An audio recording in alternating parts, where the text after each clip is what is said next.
Who's here under 18? Just raise your hand, please, just so I know. Or you sign a waiver. What do you guys say we do a little rap before we start? Who wants to hear a little rap real quick? Yes. Raise your hand.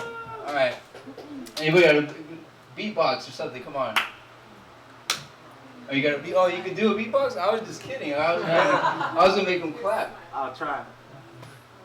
A little. Check.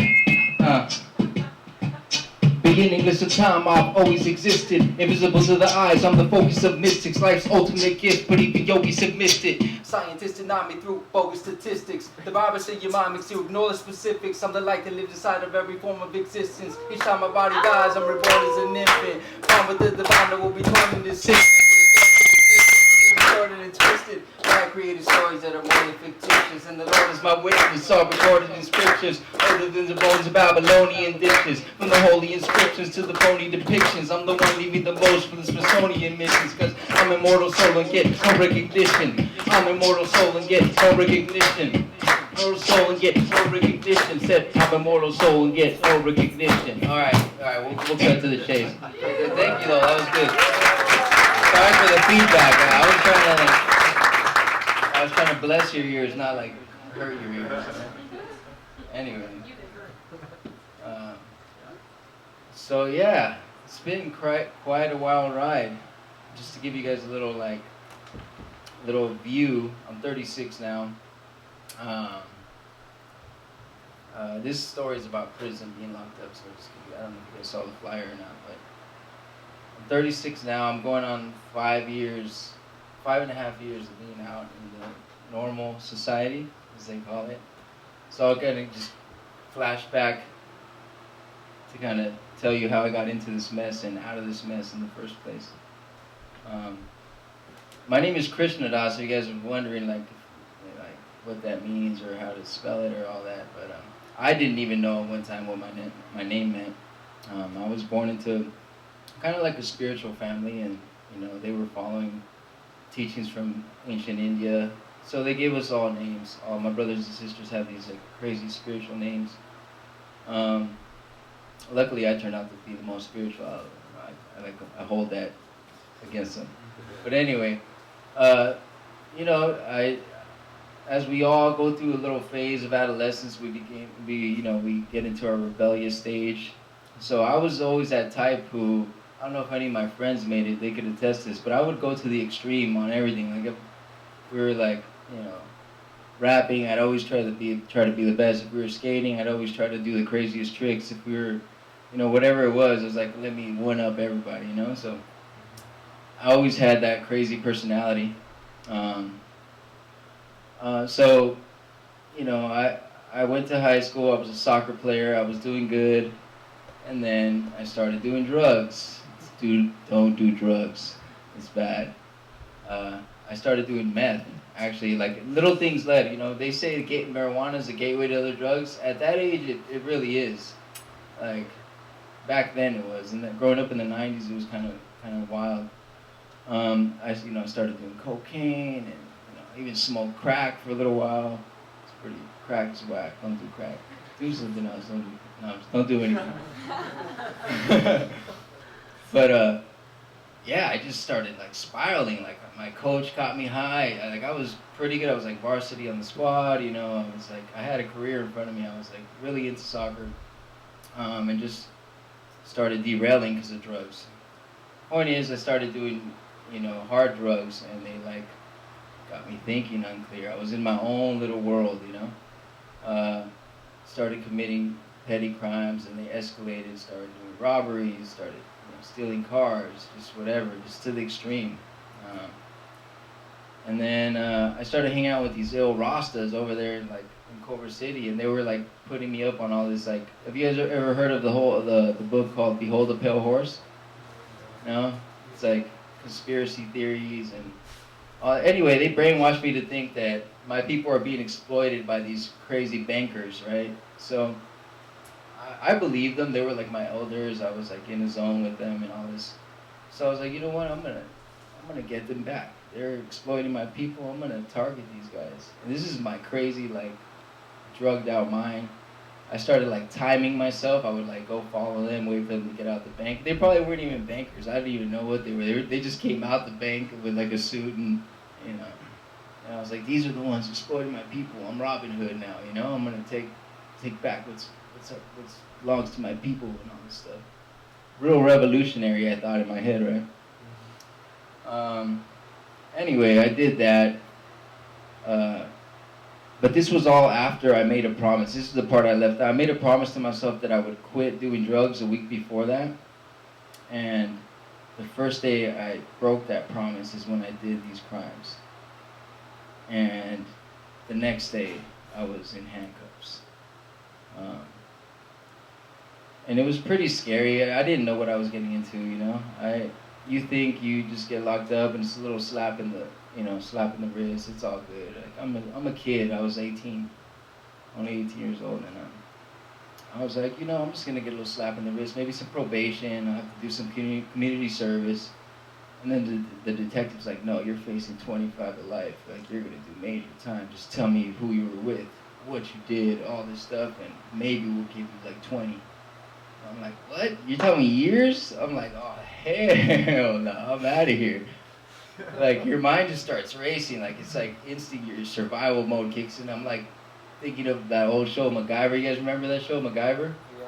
I'm like looking at wires. What could do I have bubble gum? Can I make a bomb? Let me get out of here somehow. Yeah, so I'm in like West LA department thinking all these things. I'm like, dude, this is serious. Like, I was like still kind of high, and I'm like, this is serious. But like I'm like getting away from that dream. Like, this isn't Grand Theft Auto anymore. This is real life, you know. So I was like, you know what? I gotta get out any which way I can. So they escorted me to the vehicle. A female officer. They were gonna take me to county jail. And I had it in my mind. First thing, if she lets me go for 1 second, I'm booking it. And that's what I did. She let me go to open the car door, and they take your laces and your shoes. They take your laces from your shoes when you get arrested, so that you can't like run easily. You know, you'll stumble or something. You can't. So she let me go for a second. I was like my shoes, I left them right there. I just literally ran out of my shoes. They were like right there. And I'm gone. I'm like handcuffed behind my back. And I'm like running blocks. And I'm like, oh, I'm going so fast. They can't catch me. I'm like a soccer player, you know. I'm all like boasted up that I'm just going to burn them. And then I'm running. And I get like a good like maybe block and a half away from them. And I'm like looking back, and I got the whole police department chasing on foot. Like everybody's like, and people are looking, and it's like a spectacle. You know, cars are stopping. I'm like turning in the alley, and like straight up cops. You see like a bad episode of Cops. I was out of my mind, man. Yeah. Anyway, so I knew where I was headed. I was like, my friend lives down this alley. All I gotta do is find a way to hop over this wall. They won't see me. So like, in my best high attempt, I'm like, I could do this. It's pretty like maybe like a 6-foot wall. And I'm like, there's people that know how to take the handcuffs and put them under themselves like this. But I had back surgery and I was 16, so I'm kind of stiff. I don't know if you could tell, my posture is kind of... But anyway, I couldn't do it. I was like, no, I'm going to have to just run up and try to do this on my own. So I ran and I jumped, and I'm like, yeah, I got this. And boom, hits me in the ribs, knocks all my wind out. And I'm like, damn. I fall on the ground. I try to like roll under some car, and they come and they just...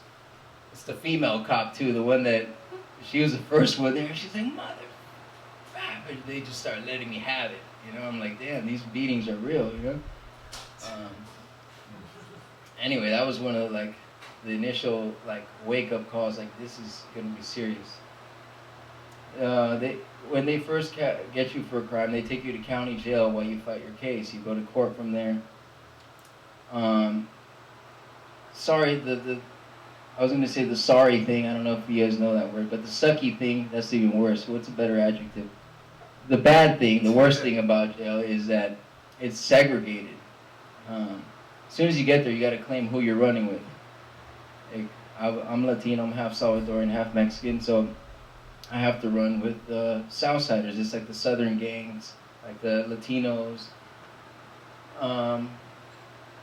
So they have like Southsiders, blacks, paisas, which are like Mexicans from Mexican nationals, and they have whites, and then they have Asians. So you got to choose who you're gonna run with immediately, like the cops ask you. So I'm like, okay, Southsiders it is, because I had to. During that time, my hair I looked like Roman. I was skinny, I had an afro, I was like skating, I was MCing, I was really into hip hop, and I didn't know the problems that would bring me when I got locked up. I was a tagger, I was like catching spots all over the west side, and one thing that those gangsters hate is taggers, especially in that time. So I go in there all puffed up. I'm still like super revolutionary. I think like, I'm gonna go against the grain, do my own thing. And I learned the hard way. They're like, "Yeah, you gotta cut your hair, man. What do you think, you're black?" Nah, I'm just hip hop. Like, this is me. This is who I am. Like, you know. So I would always hold my ground when it came to stuff like that. I got in trouble. I got jumped a couple times because I wouldn't listen to the rules. Here's one example of me getting jumped. The blacks, every like Saturday night, they would do this rap thing on the tier. They'd start beating on their table, and they'd get like a little plastic spoon, and they'd like hit the bass with the one hand and hit the highs, the snare with the spoon. And it sounded tight. You heard it? Anybody heard that? I think DJ Quick does that. Oh yeah. Oh, and Sugar Free. But so it's something that they do. They rap, and as soon as I heard the beat, like I'm like, oh, I gotta spit. I gotta get out there. And that was a no-no. Like they told me, like you better not.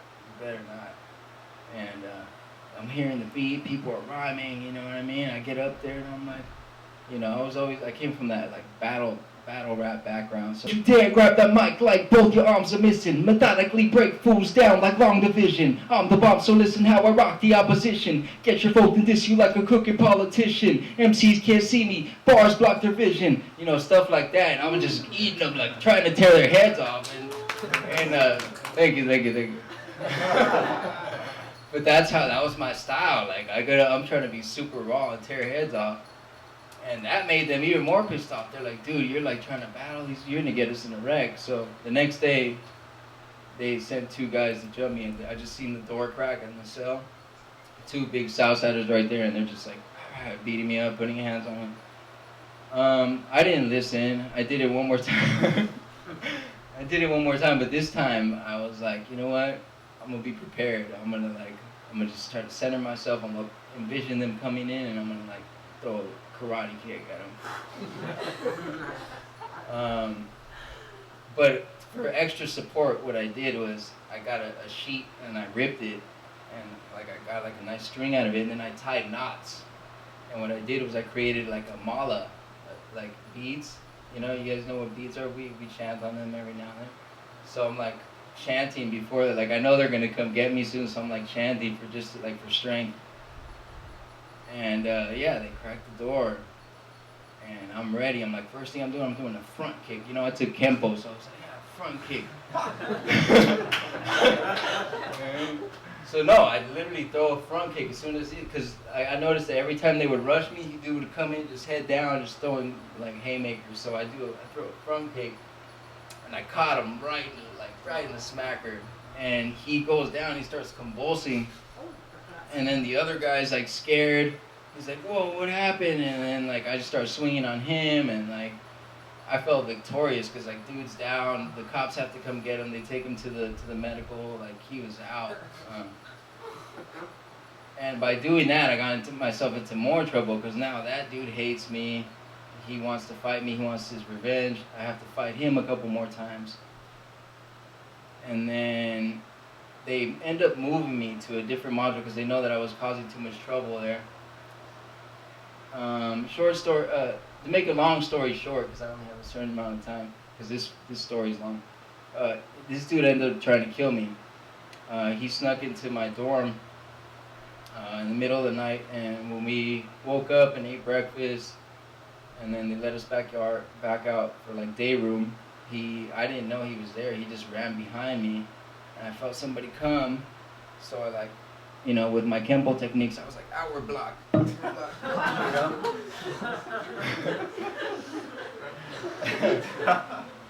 And yeah, so I ducked in like this, and I don't know if you notice, I have a big scar on my cheek from here to here. He tried to cut my neck, but I tucked, and he cut me, and I didn't feel it. I just felt like somebody like scratching me or something. So I got up, and I'm like, what's up?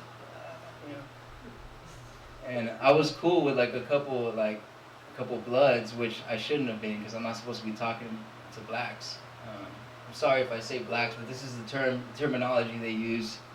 Sorry if I'm offending anybody, but this is the terminology they use. So I wasn't even supposed to be friends with them, but I'm cool with everybody. I still had that mentality.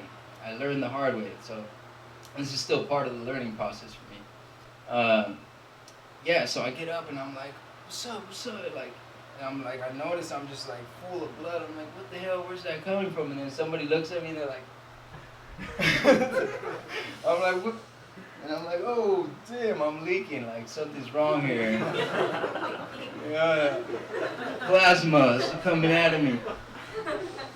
And so I'm like, all right, I gotta rush this dude. So I start rushing him. We're fighting. He has like this little blade. He tied like a bunch of blades to a toothbrush. And I'm swinging. He cuts my hands up. And then one of my blood homies comes out, and he runs out with a trash can, and he just like starts swinging at him, and like they kind of just back him up into a corner, and then he was like surrounded. He didn't know what to do. He didn't think nobody was gonna stand up for me, you know. So yeah, that happened. I got stitched up, and then to make this worse, I go to court the next day, or after I heal up a little bit, I go to court. And they're offering me 25 years. That's the deal. The justice system has a weird way of trying to like scare you into taking a deal, because the higher the years they can give you, the more money it is from them. I know that sounds messed up, but I saw a bunch of crazy stuff. I did my research. I was in there. I saw it. I know how the legal system works. I know it sounds crooked as hell, but this is how it works. If you don't have money to defend yourself, you don't have money to invest in a lawyer, they're going to railroad you. And we were poor. We didn't have any money. Like, my sister's scraping up change to try to like get me like a little, something little, maybe even like a traffic lawyer or somebody. Yeah. Somebody that knows some law. So they're just offering me these way out deals, and I'm like, no way, I ain't trying to get out when cars are flying, you know? I'm like, so finally, they come to me with a deal. They're like, hey, we'll give you 6 years with half, but you have to turn in your friend. We know somebody else was with you at some of these robberies. And I'm like, I can't do that, you know? One thing I value is loyalty, and that's part of the street code. And then I knew that if I would have done that, I would have got killed, because then I'd be labeled a snitch. You guys have seen Locked Up. You know how that works. No, nobody? Okay. Anyway, so I didn't do it. I ended up getting him down to 12 years with 8 months, but the deal was that I had to take 2 strikes. And this is a 3-strike state, which means that you get 3 strikes and you're out, which means you get life. So I was just ready to get out of there. I was tired of having to fight all the time. I was like, you know what, I'll take the deal. I took it. I started crying in the courtroom because I was just angry at the situation, not because I was like sad. It was just more like anger in me that I put myself in this position. And then they ship you, once you take that deal, they get you ready. They ship you up to state prison. State prison is where you're going to do the rest of your time. So they shipped me up north, far. Like, I'm from LA. They shipped me to Susanville. Who here knows where that's at? No? You know where it's at. Yeah? Not like it's, that, but I know where it's yeah, it's like in the mountains, like 13-hour drive, like up north. Like, yeah, far. I'm like, oh, great. I'm never going to get any visits up here, like, you know? First year there, I get into some trouble because, you know, we had a pending riot that we were gonna like a race riot. So me and my cellie had to have like a knife in our cell. And the next day, I was like praying. I was like, please don't let this happen. Please, I don't want to have to stab anybody. I have 2 strikes. If I stab somebody, I could possibly catch a 3rd strike, and then I'll spend the rest of my life in here. That was my biggest fear, starting off. I'm like 18, still 18. I'm like worried. I'm like, man, this is gonna happen. Next thing you know, the cops are searching our cell, and they find it, and they take me and my cellie to the hole. The hole is like solitary confinement. So I'm like, no, but yes, you know, like, I'm glad I'm not gonna be there for this. Yeah, put me in solitary, whatever. But little did I know that they were gonna boost my points. They give you a certain set of points when you first enter prison, depending on your crimes, and that'll determine the level of security that you're on. They have level 1, level 2, level 3, level 4, and then supermax level 4, which is like the top of the top, the worst prisons: Pelican Bay, High Desert, Calipatra. So that boosted my points to supermax level 4 points. I'm like, dude, this can't get any worse. What the hell is going on? Like, rough start, you know? Really rough start. Like, you know, what happened to just coasting through this, you know? So yeah, they sent me to level 4, which luckily it wasn't that far of a drive. There's like a prison that's right next to it in the hills. It's called High Desert State Prison. And at that time, it was one of the craziest prisons. And like, I was just hearing rumors about it. People were trying to scare me. They're like, dude, you're about to go to the war zone, bro. You ready? Like, this is like, I'm like, no, I'm not. You know? I'm like, I'm done with this. But anyway, my first day at High Desert, one of the officers tells me, hey, kid, because everybody would call me youngster or kid, because I was just like babyface. I'm a babyface assassin.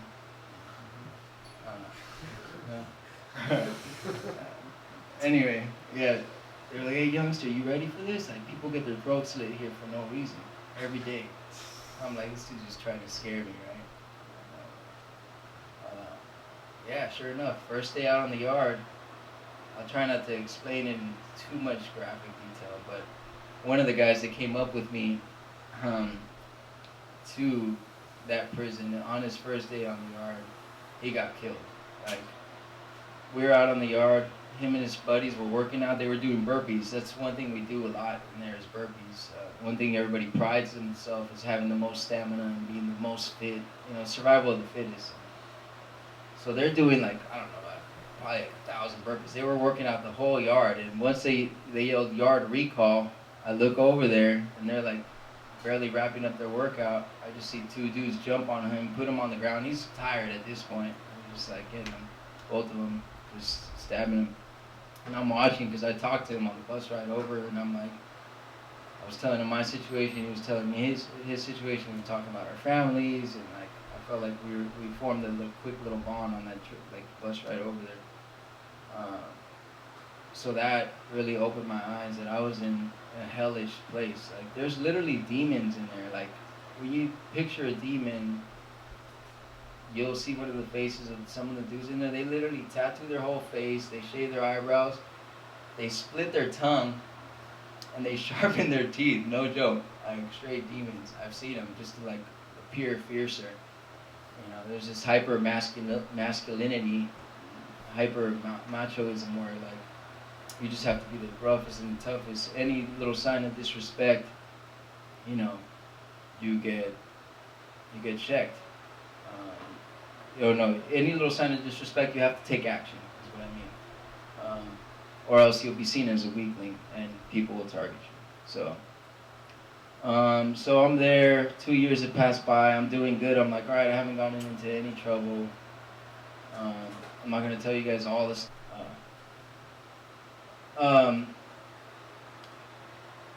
I had one of the scariest moments. I'll just tell this one real quick because it was still at the same prison. Make sure I'm not going over time. Oh, wait up. Am I there already? Damn, that flies. Hey, you were right. When you tell your story, it just flies by. So I'll try to just zoom by these next parts. Anyway, I've been vegetarian my whole life. Like, right? Let's switch the subject and just talk about how hard the diet was first. I've never like eaten any fish, any meat, any eggs. I'm super proud of that. I'm sorry if that rubs people the wrong way, but I hold it high. Yeah, I'm a meat version.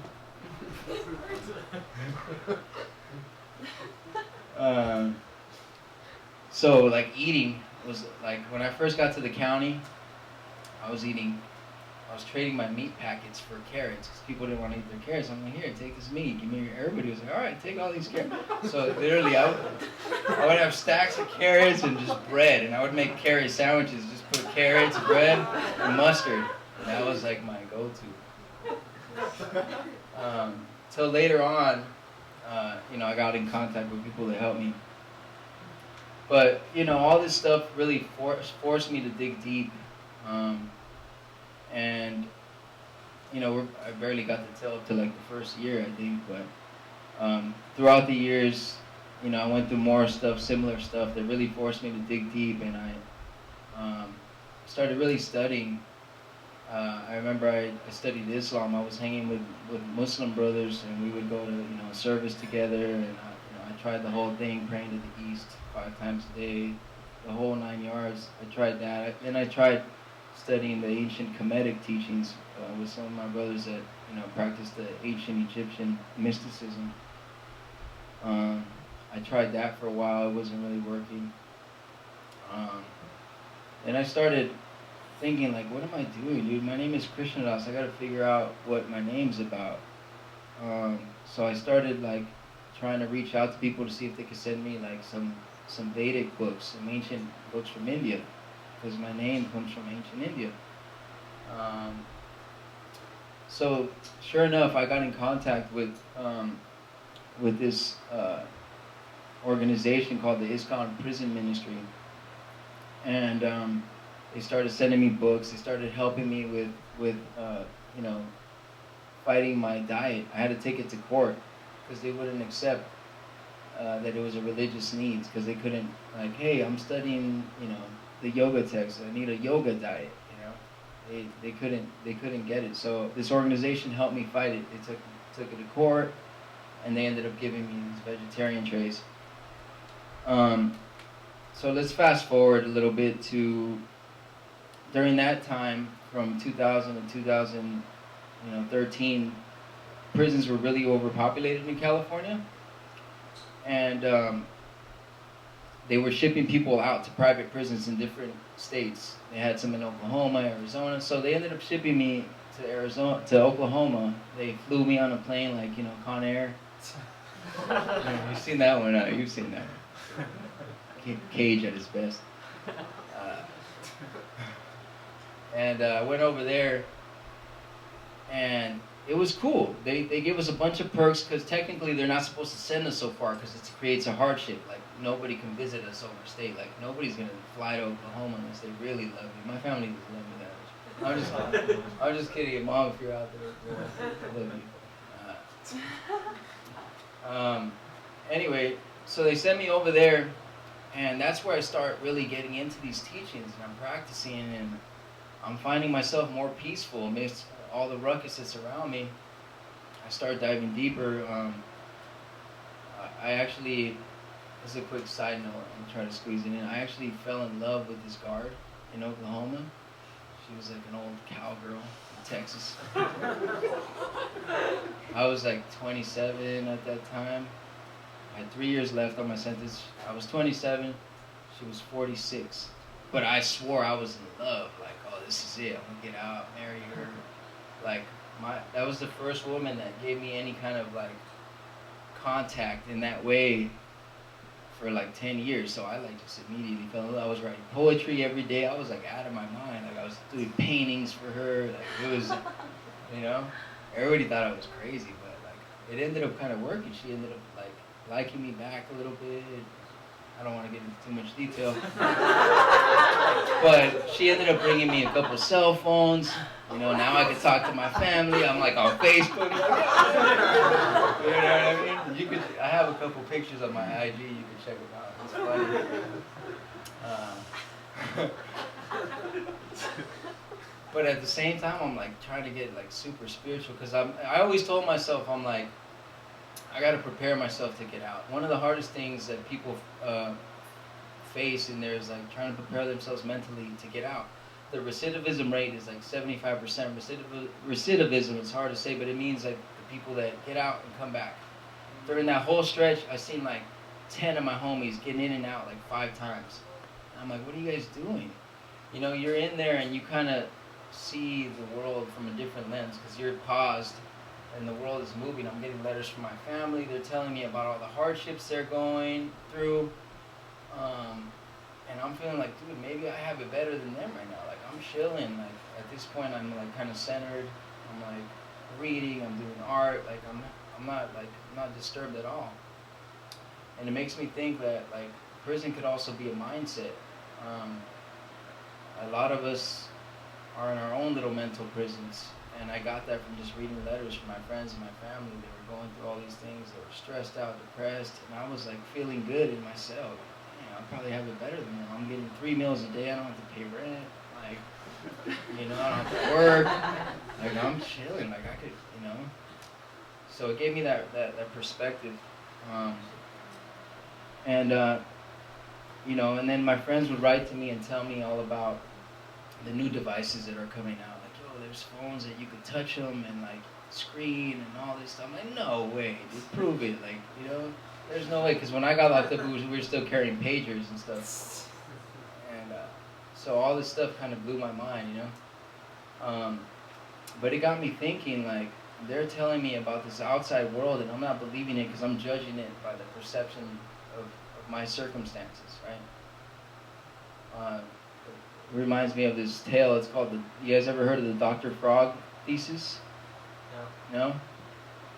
So, Dr. Frog, once upon a time, Dr. Frog lived in a well.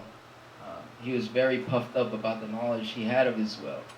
He knew the diameter of it, he knew how much water was in it, he knew the amount of frogs that were in it, the different species of frogs that were in it. Till one day, an outsider frog managed to jump inside the well. And he's telling them, like, hey, I just came from outside. Outside where? No, this is it. Here, this is our space. Are you real? What do you know, who are you? He's like, I'm an Atlantic Ocean frog. I come from the ocean. They're like, what the hell is that? They're like, he's like, it's a huge body of water.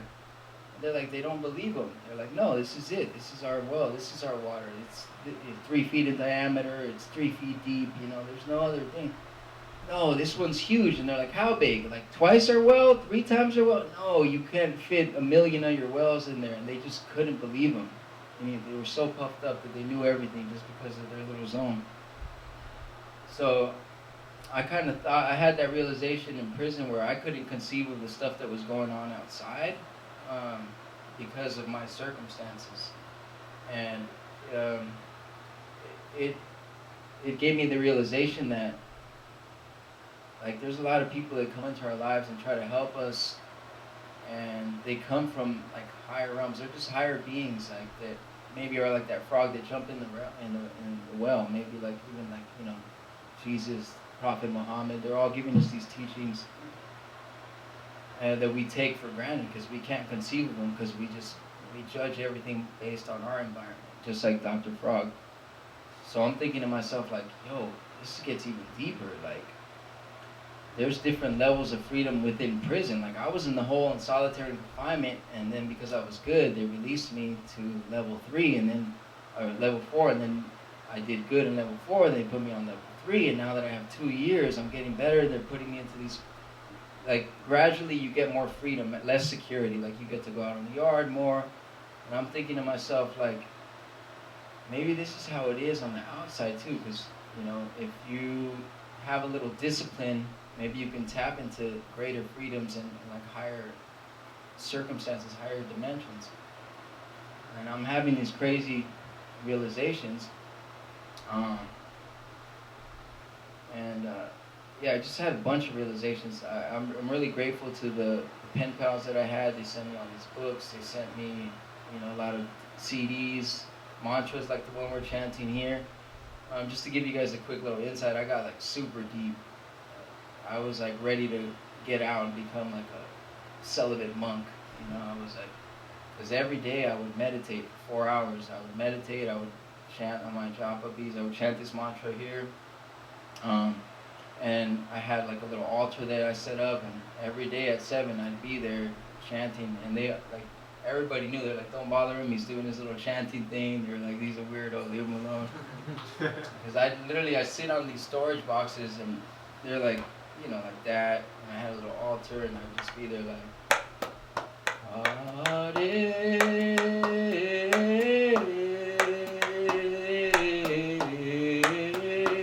Krishna, Hare Krishna, Krishna Krishna, Hare Hare. Like every day at 7, just going through just mad mantras. And when I would do that, I was gone. Like I was like free. I felt so great. And I'm like, yo, there's something to this. There's like magic in this somehow. I gotta see what this is all about.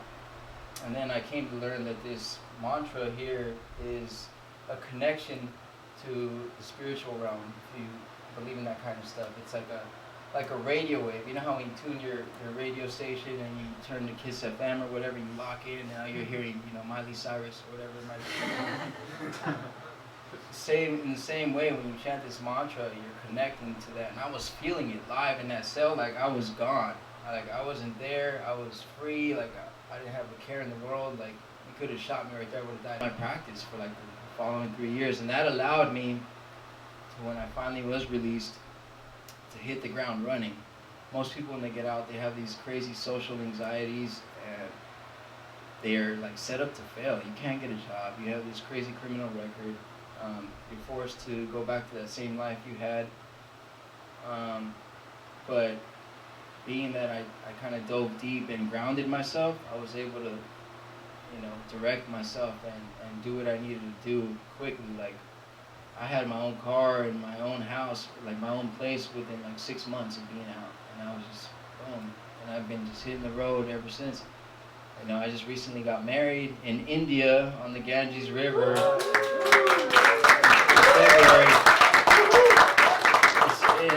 And it's something I dreamed of. Like I couldn't write it. You know, I was standing there on the banks of the Ganges, thinking about like all that I've been through, thinking about like wishing that I could come to India. And I just started like tearing up. It felt like I had been there already. It was really overwhelming. So I guess the point of this whole talk is that whether you're in prison or you're out here, I feel like this material world is a sort of prison. We think we think we have all these freedoms, but like you can't even go to Mexico without showing your passport. You can't, like, you got to get a permit just to drive, a permit to get married, like a permit to just, you know, sell some stuff on the corner. It's not really freedom. You know, you're at the disposal of the laws of nature. You know, at any turn, a car could hit you. Like, it's not free. Like, so I challenge you guys to kind of try to think higher and try to like tap in and see that if you discipline yourselves and you have this focus, kind of like in prison, like if you're good and you discipline yourself, and you can kind of get more freedoms, you drop down in levels. Same thing in this free world that we call. If you have these disciplines and you kind of center yourself, gradually your consciousness will rise and you'll see a little more from a bird's eye view, and you'll constantly stay elevating and freeing yourself. So my next goal is to just free myself from this material world, as crazy as that sounds, because I still see it as a sort of prison. And we can feel like we're free by chanting this mantra. At least for me it works, so I'm hoping that it can work for somebody else too. So how about we jam out a little bit?